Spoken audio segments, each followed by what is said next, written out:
നമസ്കാരം സുഹൃത്തുക്കളെ, എല്ലാവർക്കും സുഖമല്ലേ? നമ്മുടെ ഡയറ്റിൽ പലർക്കും ഉള്ള പരാതിയാണ് ഭക്ഷണം കഴിക്കാൻ തോന്നുന്നില്ല, ഭക്ഷണത്തിനോടൊരു മടുപ്പ് തോന്നുന്നു എന്നൊക്കെ. എല്ലാ ദിവസവും സലാഡ് തന്നെ അല്ലെങ്കിൽ ഉപ്പേരിയും മീനും തന്നെ കഴിച്ചു പോകുമ്പം ഒരു മടുപ്പ് ഉളവാക്കും. അപ്പോൾ അങ്ങനെ ചെയ്യാതെ നമ്മുടെ കേരളീയ സദ്യയിലുള്ള സാമ്പാർ, അവിയൽ, ഓലന് ഒക്കെ നമുക്ക് LCHFൻ്റേതായ രീതിയിൽ തയ്യാറാക്കാം. ഇന്ന് ഞാനിവിടെ കാണിക്കുന്നത് ഒരു ഓലൻ റെസിപ്പിയാണ്. അപ്പോൾ LCHFിൽ നിന്നുകൊണ്ട് തന്നെ എങ്ങനെ ഒരു ഓലൻ തയ്യാറാക്കാം എന്ന് നോക്കൂ. ഇതിലേക്ക് മെയിൻ ഇൻഗ്രീഡിയൻ്റ് ആയിട്ട് ചിരങ്ങയാണ് എടുത്തിട്ടുള്ളത്. കുരു ഒന്നും വെക്കാത്ത ഇളയ ചിരങ്ങയാണ് എടുത്തിട്ടുള്ളത്. വേണ്ടത് 1 കപ്പ് തേങ്ങ, 3 പച്ചമുളക്, കറിവേപ്പില, വെളിച്ചെണ്ണ. 1 കപ്പ് തേങ്ങയെ ഞാൻ 1-ാം പാലും 2-ാം പാലും വേറെ എടുത്തിട്ടുണ്ട്. 1-ാം പാല് പരമാവധി കട്ടിയിൽ പിഴിഞ്ഞെടുക്കാൻ നോക്കുക. ഇതാണ് നമ്മൾ ആദ്യം നല്ല കട്ടിക്ക് കൈ കൊണ്ട് പിഴിഞ്ഞെടുത്ത 1-ാം പാല്. പിന്നെ ഇത് 2-ാം പാല്. ഇളയ ചിരങ്ങയാണെങ്കിൽ ഞാനിതിൻ്റെ തോല് പീല് ചെയ്തെടുക്കുന്നുണ്ട്.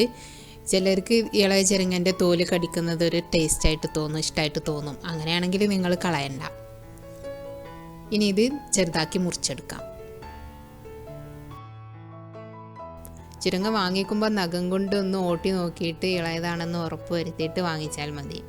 പിന്നെ ഫ്രിഡ്ജിൽ വെക്കുന്നതിന് മുമ്പ് നെട്ടിഭാഗം ഒന്ന് ചെത്തി കളയണം. എന്നാൽ പിന്നെ അതിനകത്ത് ഇരുന്ന് അങ്ങനെ മൂക്കില്ല.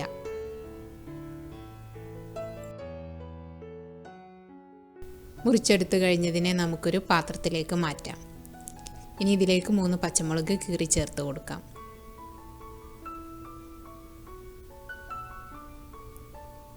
ഇനി പാകത്തിന് ഉപ്പ് ചേർത്ത് കൊടുക്കാം. ഇനി 2-ാം പാൽ ഒഴിച്ചിട്ട് ഈ ചിരങ്ങ വേവിച്ചെടുക്കണം. 2-ാം പാൽ ചേർത്ത് കൊടുത്തു. ഇനി അടച്ചു വെച്ചിട്ട് മീഡിയം ടു ലോ ഫ്ലെയിമിൽ വെച്ച് വേവിക്കാം.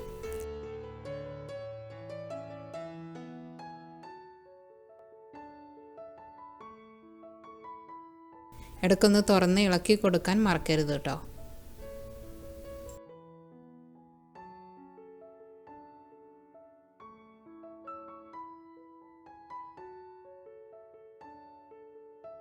ഉടപ്പ ചിരങ്ങ വേഗം വെന്ത് കിട്ടിയിട്ടുണ്ട്. നമ്മൾ ഒഴിച്ച തേങ്ങാപ്പാലൊക്കെ വറ്റിയിട്ടുണ്ട്. ഇനി നമുക്ക് 1-ാം പാല് ചേർത്ത് കൊടുക്കാം. 1-ാം പാല് ചേർത്തിട്ട് ചെറുതായിട്ട് ഒന്ന് ചൂടായാലും മതി. കൂടുതൽ നേരം തിളപ്പിക്കേണ്ടതില്ല.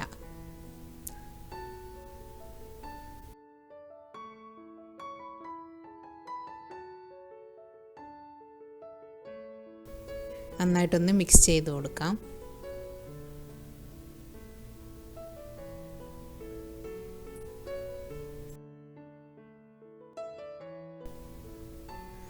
നല്ല കുറുകി വന്നിട്ടുണ്ട്. ഫ്ലെയിം ഓഫ് ചെയ്യാം. ഇനി ചൂടോടുകൂടി തന്നെ ഇതിലേക്ക് കറിവേപ്പില കയ്യിൽ വെച്ച് നന്നായിട്ടൊന്ന് ഞരടിയിട്ട് ചേർത്ത് കൊടുക്കുക. അപ്പോൾ കറിവേപ്പിലയുടെ നല്ല പച്ചമണം ഈ കൂട്ടാനിലേക്ക് കിട്ടും.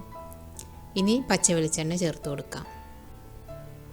ഞാനിവിടെ 2 ടേബിൾ സ്പൂൺ പച്ച വെളിച്ചെണ്ണയാണ് എടുത്തിട്ടുള്ളത്. ഇനി നമ്മൾ ഈ കറിയിലേക്ക് വേറെ കടുക് വറക്കുന്നൊന്നുമില്ല. ഈ പച്ച വെളിച്ചെണ്ണയും കറിവേപ്പിലയുടെ ടേസ്റ്റുമാണ് ഈ കൂട്ടാനെ വെറൈറ്റി ആക്കുന്നത്. അപ്പോൾ പയറും പരിപ്പൊന്നും ചേർക്കാത്ത ഓലൻ ഇവിടെ റെഡിയായി. ഇതുപോലെ ഇളയ കുമ്പളം വെച്ചിട്ട് നിങ്ങൾക്ക് തയ്യാറാക്കാം കേട്ടോ. അങ്ങനെ LCHF സ്പെഷ്യൽ ഓലൻ ഇവിടെ റെഡിയായി. ഞാൻ ചെമ്മീൻ പൊരിച്ചതിനോട് കൂടെയാണ് ഇത് ഒരിക്കൽ ഉച്ചക്ക് കഴിച്ചത്. പിന്നെ നമ്മൾ ഒഴിച്ച തേങ്ങാപ്പാലിൻ്റെയും പച്ച വെളിച്ചെണ്ണയുടെയും രുചിയാണ് ഈ കൂട്ടാനെ പ്രത്യേകമാക്കുന്നത്. LCHF ഡയറ്റ് എന്ന് പറഞ്ഞാൽ വിശപ്പ് സഹിച്ചുകൊണ്ട് ചെയ്യേണ്ട ഒന്നല്ല.